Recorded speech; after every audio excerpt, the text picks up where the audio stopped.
Well, happy Thanksgiving, y'all. Who knows if this will stay up or even if I'll be allowed to post it, but they have like real people listening to me now because, they even get the sarcasm, right? So they removed my last video. I'm out for a walk. It's actually, the wind is really cold here today.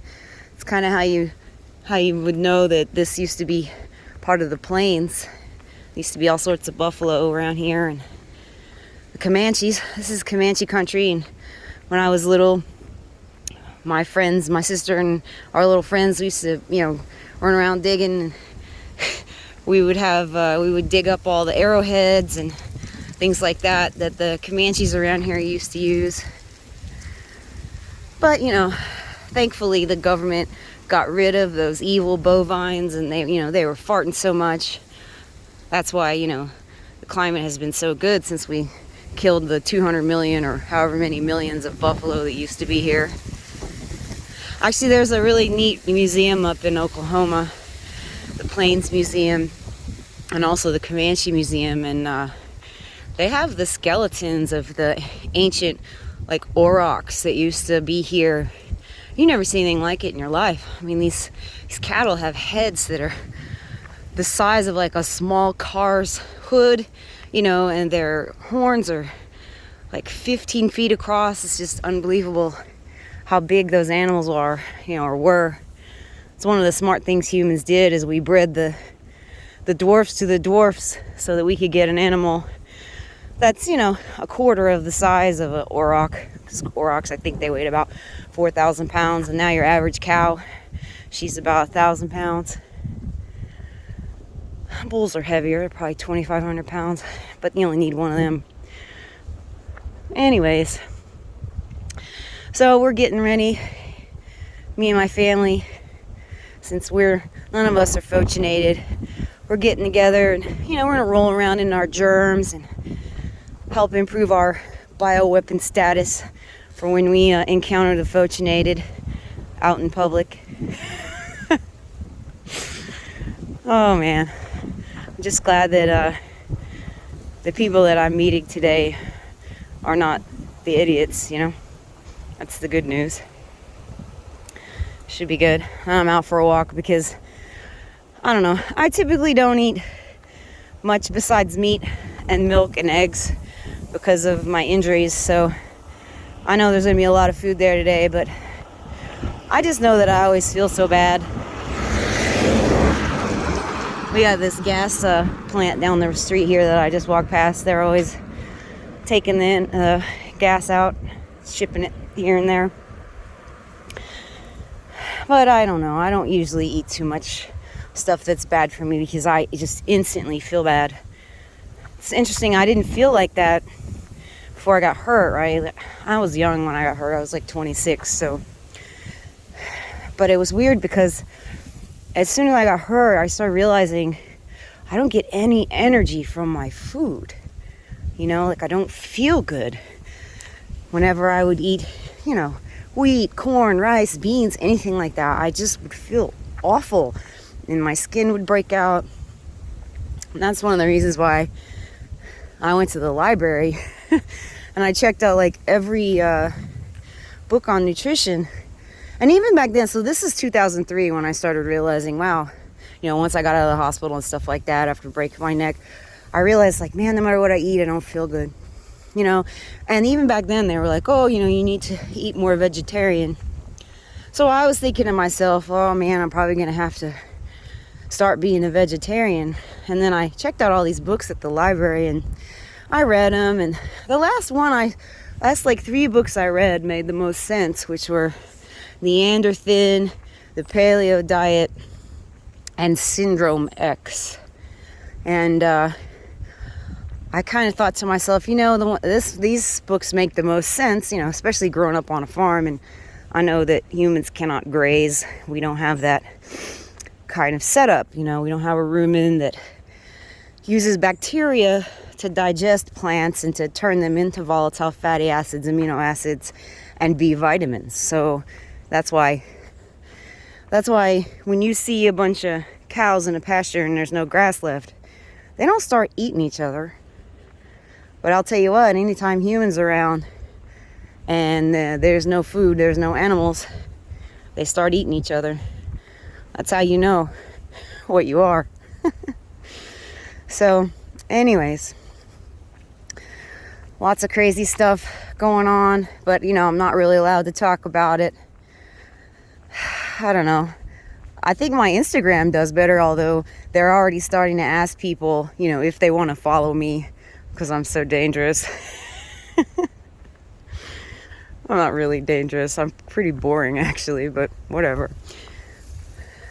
Guess thinking for yourself and actually thinking is a dangerous thing. A brain is a dangerous tool, y'all. I guess it is, that's why humans got where we are in the first place, is because we had big brains.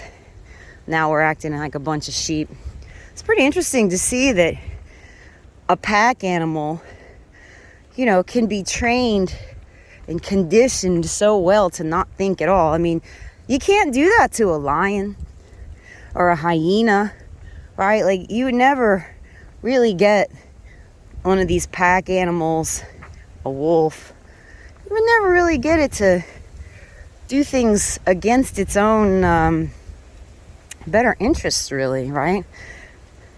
Especially lions and things like that. I mean, yeah, be mean to a lion one too many times and see what happens. Heck, be nice to one and see what happens. I like these cows out here. I think they're the limousine type, the white ones, which they're a pretty big cow. They're real pretty, like blonde.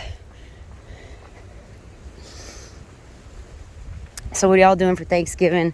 Probably eating too much. I don't know. So, I did a video last year about the Cargill website and the food shortages that are coming, scheduled to start in 2022.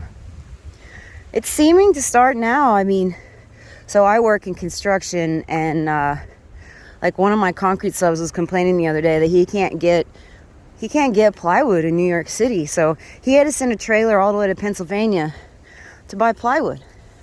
It's 8 hours drive probably out where he had to go get it. I mean, it's pretty bad. And according to that food chain reaction event, we're going to see prices that are 400% above the average, so they can bring in their global tax for carbon and their global tax for meat. I don't know. It's pretty bad when you think about it. So I'm kind of starting to plan a trip here around Christmas time. I'm going to go see some of my friends. Because I don't know, I've had the bad feeling. In fact, I've had some dreams lately about being in a gulag. And I mean, I'm not saying I'm a psychic person or anything, but I've had like 3 or 4 dreams in a row about being, put in places. And I hope that I'm just crazy, I have had a couple of dreams before that actually came true. My ex-boyfriend, his brother was murdered, and I didn't know about it. And I had this dream. About blood and knives.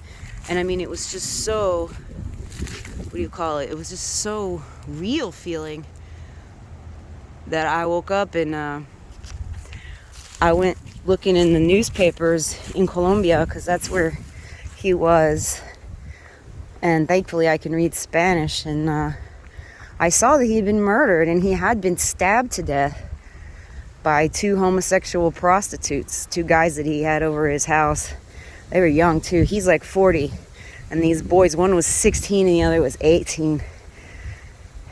And they had like a quote-unquote party, and those 2 just decided to rob and murder him in the morning at like 6 a.m. And he had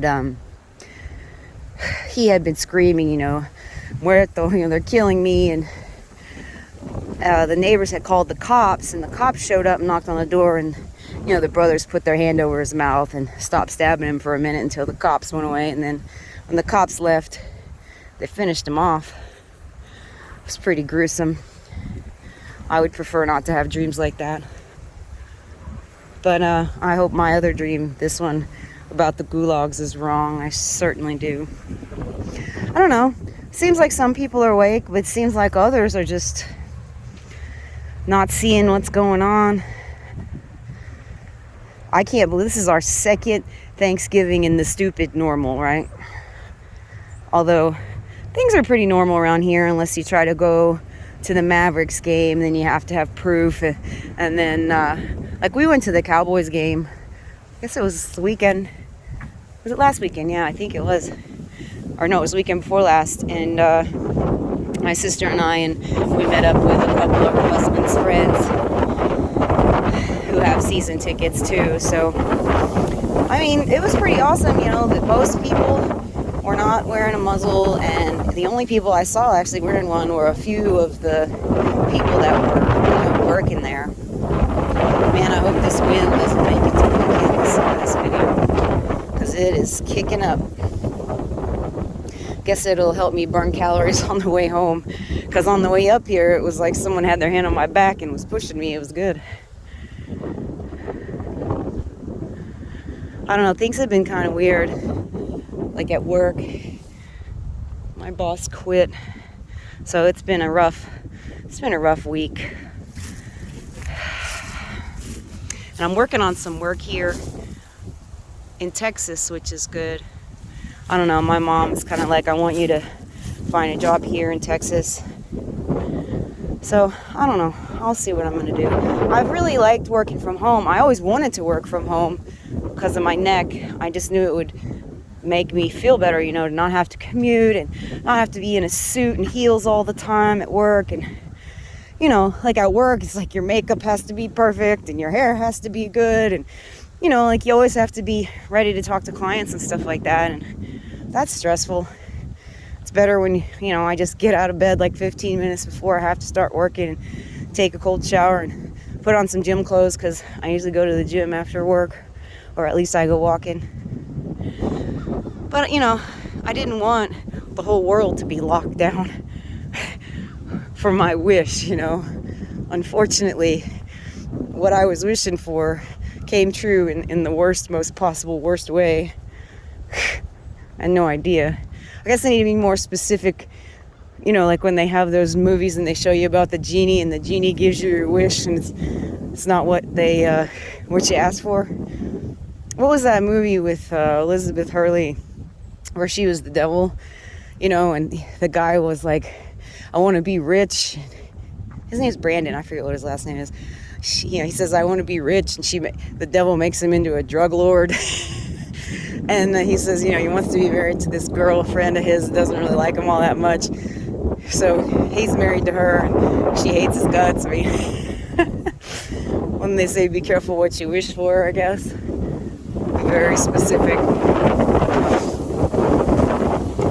I hope y'all are doing good. I don't have much else to say, but I thought I would check in and, who knows, see if I'm not blocked for good. I know I have one strike left, and my channel is done, and I don't know.